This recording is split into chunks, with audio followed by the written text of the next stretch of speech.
भाजपमध्ये आज इतकी वर्ष तुम्ही काम करताय, संघटनेमध्ये काम करताय.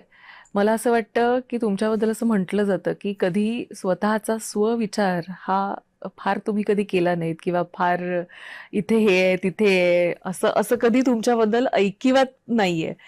पण आता तुम्ही ज्या पद्धतीनं सक्रिय राजकारणात आल्यानंतर नेतृत्व तुमचं तुम्ही सिद्ध करताय. आता ह्या नेतृत्वाला एखादं पद मिळावं, एखादी मोठी जबाबदारी मिळावी, असं तुमच्या कार्यकर्त्यांना नेहमी वाटत असतं. तर ह्या विषयाकडे कसं पाहता? बघा, आपल्या अवतीभोवती जे कार्यकर्ते असतात किंवा आपले घरचे लोक असतात त्यांना नेहमीच वाटत असतं, पण त्या मोहात आपण पडलं नाही पाहिजे. तेव्हाच आपलं नेतृत्व सक्सेसफुल होईल असं मला वाटतं. काम करत असताना अनेक लोकांनी मला सांगितलं की तुझा वापर करून घेतात, बैलासारखा वापर करून घेतात, फक्त खटवतात, काहीच देणार नाही. पण मला पक्षाने काय दिलं हे मला माहिती आहे. मला सन्मान दिलं.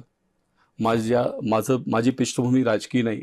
माझे वडील कुठल्याही पक्षात BJPचे जरी ते सिम्पथायझर आहेत, वोटर आहेत, तरी ते पदाधिकारी नव्हते. तर असा वारसा नाही. माझ्याकडे फार पैसा नव्हता आणि मी पक्षात बोरिवलीतून तिकीट मागितली नव्हती.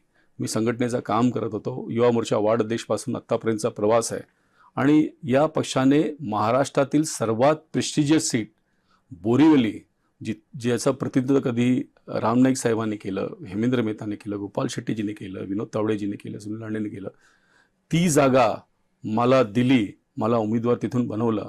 मला वाटतं एका कार्यकर्त्यासाठी याच्याहून मोठं पद किंवा याच्याहून मोठं सन्मान होऊच शकत नाही. आणि मी म्हणून पक्षाचा ऋणी आहे. आणि चांगलं काम का करायचं, तर जसं माझ्यासारख्या कार्यकर्त्याला संधी मिळाली तशा महाराष्ट्रातील अनेक कार्यकर्त्यांना प्रामाणिकतेने जर तो काम करत असेल तर पक्ष त्याला संधी देतो. हे जर संधी आणखीन कार्यकर्त्यांना द्यायचं असेल तर मला तो रोल मॉडेल व्हायचं आहे. मला चांगलं काम करायचं आहे, ज्यामुळे माझ्यासारख्या कार्यकर्त्यांना पक्ष नवीन नवीन संधी देत राहील.